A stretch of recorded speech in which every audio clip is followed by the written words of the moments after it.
Halo pemirsa GPR TV dari Sabang sampai Merauke, dari Miangas hingga Pulau Rote. Bertemu kembali bersama saya Devi Sabila dalam program Kominfo Newsroom.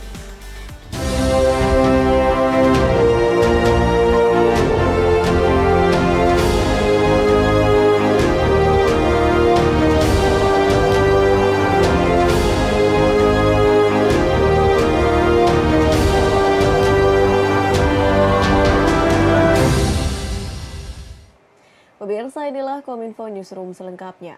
Presiden Joko Widodo menyebutkan Inacraft 2023 menjadi wadah bagi generasi muda untuk dapat berkontribusi dalam kemajuan Indonesia.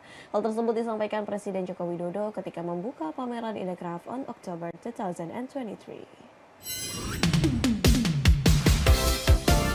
Presiden Joko Widodo memberikan apresiasi atas terselenggaranya pameran produk kerajinan Inacraft 2023 yang dinilai semakin baik dan menarik dibandingkan pelaksanaan tahun sebelumnya. Presiden juga berharap dengan semakin baiknya pelaksanaan Inacraft tahun ini dapat mencatatkan transaksi jual beli dalam jumlah besar. Hal tersebut disampaikan Presiden ketika membuka pameran Inacraft on October 2023 pada Rabu 4 Oktober 2023 di JCC Jakarta. Presiden menyebutkan Inacraft selalu menampilkan kreasi-kreasi produk kerajinan yang terbaik, serta kurasi dan diseleksi dengan secara ketat dan selektif. Mengangkat tema From Smart Village to Global Market, Inacraft 2023 diikuti oleh pengrajin yang mengisi 772 booth di atas area seluas 18.700 meter persegi. Presiden juga optimis dengan keikutsertaan generasi muda yang kreatif pada pameran Inacraft 2023 mampu untuk memberikan kemajuan untuk masa depan Indonesia.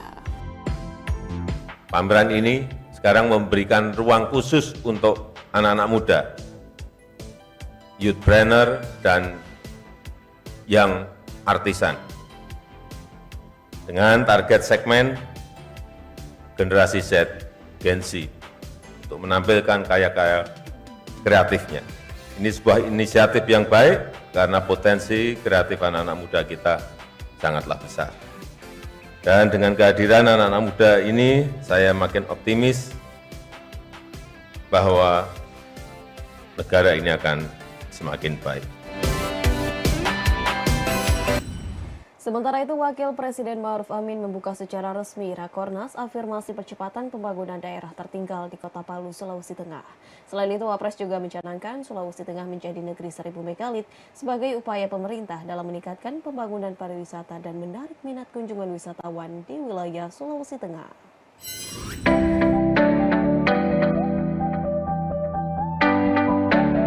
Pemerintah baik pusat maupun daerah diimbau untuk menerbitkan kebijakan afirmatif yang berpusat kepada masyarakat, termasuk kebijakan yang diterbitkan dalam upaya akselerasi pembangunan daerah tertinggal. Karena itu, Wakil Presiden Ma'ruf Amin saat membuka Rapat Koordinasi Nasional Afirmasi Percepatan Pembangunan Daerah Tertinggal dan Peluncuran Sulawesi Tengah sebagai negeri 1000 megalit di Kota Palu pada 3 Oktober, meminta untuk memastikan agar rumusan kebijakan afirmasi benar-benar dapat mengangkat harkat dan martabat masyarakat, utamanya yang berada di wilayah 3T, tertinggal, terdepan, dan terluar. Sehingga setidaknya 25 kabupaten tertinggal bisa dientaskan pada tahun 2024 sebagai bukti kehadiran negara dalam kehidupan masyarakat yang dapat dilihat dari berbagai aspek, sehingga siap untuk menyongsong bonus demografi. Pemerintah benar-benar memberikan upaya terbaik untuk menangani kesenjangan antar wilayah, baik aspek fisik maupun aspek peningkatan kapasitas SDM. Saya mengapresiasi upaya serius terkait pengentasan ketertinggalan dan kemiskinan yang dilakukan Provinsi Sulawesi Tengah, khususnya pada 3 kabupaten, yaitu Kabupaten Sigi, Kabupaten Donggala, dan Kabupaten Tojo Una-Una.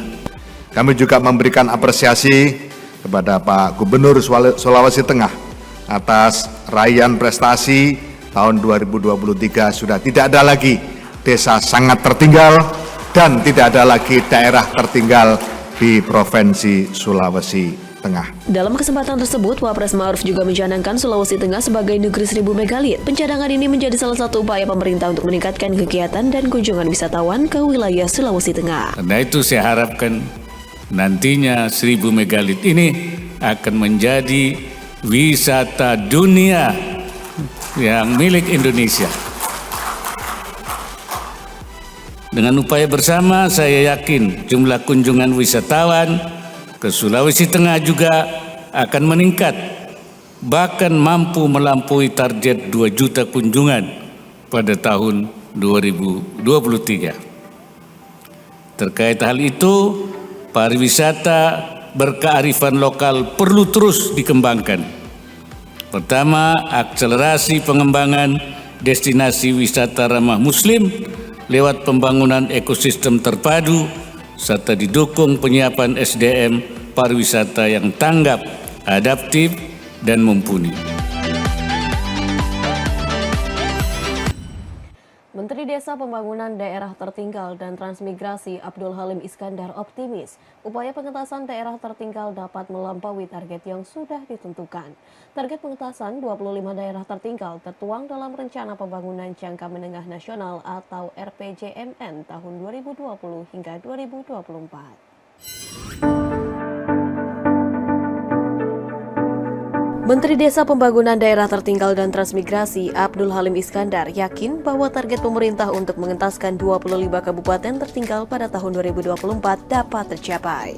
Ia menyampaikan bahwa Rencana Pembangunan Jangka Menengah Nasional 2020 hingga 2024 mematok target pengentasan 25 kabupaten tertinggal dari 62 daerah yang dikategorikan tertinggal. Dalam rapat koordinasi nasional percepatan pembangunan daerah tertinggal di Kota Palu, Menteri Desa PDTT menyampaikan bahwa pembangunan daerah tertinggal mulai tahun ini dijalankan berbasis data serta kondisi dan potensi daerah. Program-program pembangunan daerah tertinggal dilaksanakan berdasarkan data terperinci yang disertai nama dan alamat penerima manfaat untuk memastikan tidak ada warga yang tertinggal. Selain itu, Menteri Desa PDTT Abdul Halim mengatakan bahwa gotong royong lintas kementerian dan lembaga serta sinergi dengan pemerintah daerah, swasta, dan perguruan tinggi dan media massa diperkuat untuk mempercepat pembangunan daerah tertinggal. Ia mengatakan bahwa pemerintah juga berkoordinasi untuk membenahi perencanaan belanja pemerintah pusat dan pemerintah daerah yang berkenaan dengan pembangunan daerah tertinggal.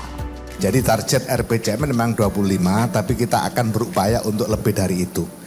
Terkait dengan hambatan, saya pikir semakin hari semakin berkurang dan oleh karena itu kualitas kemandiriannya atau entas tertinggalnya itu semakin kita tingkatkan. Jadi intensitas kualitas yang ukuran-ukuran ketertinggalan dulu dengan hari ini memang agak berbeda. Sama dengan ukuran-ukuran IDM desa itu terus kita tingkatkan karena kualifikasinya kan berbeda.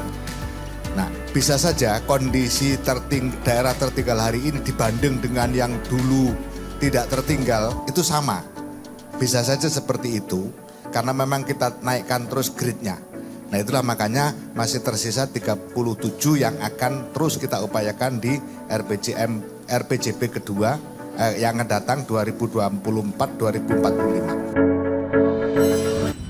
Informasi lainnya pemirsa, Kementerian Komunikasi dan Informatika tengah mempercepat dan meningkatkan upaya penanganan konten negatif di internet. Hal tersebut dilakukan guna menjaga ruang digital yang lebih bersih, sehat, dan aman bagi masyarakat.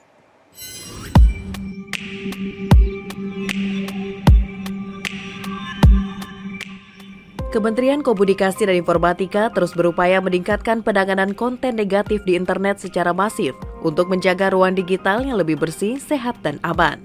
Direktur Jenderal Aplikasi dan Informatika Kementerian Kominfo, Sebuel Abrijani Panggerapan, menyampaikan upaya tersebut dilakukan melalui identifikasi, analisis, dan verifikasi terhadap jutaan situs atau website, protokol internet, dan aplikasi untuk menemukan sebanyak mungkin konten negatif yang beredar luas di internet. Dirjen Sebuel menjelaskan selama proses identifikasi, analisis, dan verifikasi tersebut terdapat peluang adanya beberapa situs atau website yang tidak membuat konten negatif terimbas. Dirjen Sebuel menjelaskan selama proses identifikasi, analisis, dan verifikasi tersebut terdapat peluang adanya beberapa situs atau website yang tidak membuat konten negatif terimbas, sehingga tidak dapat diakses sebagian atau seluruhnya di jaringan internet. Ia juga menyampaikan permohonan maaf dan terus melakukan evaluasi terhadap sistem penanganan konten negatif guna meminimalkan potensi kesalahan yang berimbas pada situs atau aplikasi lain dalam proses analisis dan verifikasi. Pemirsa, usai jeda kami akan kembali dengan informasi lainnya. Tetaplah bersama kami dalam Kominfo Newsroom.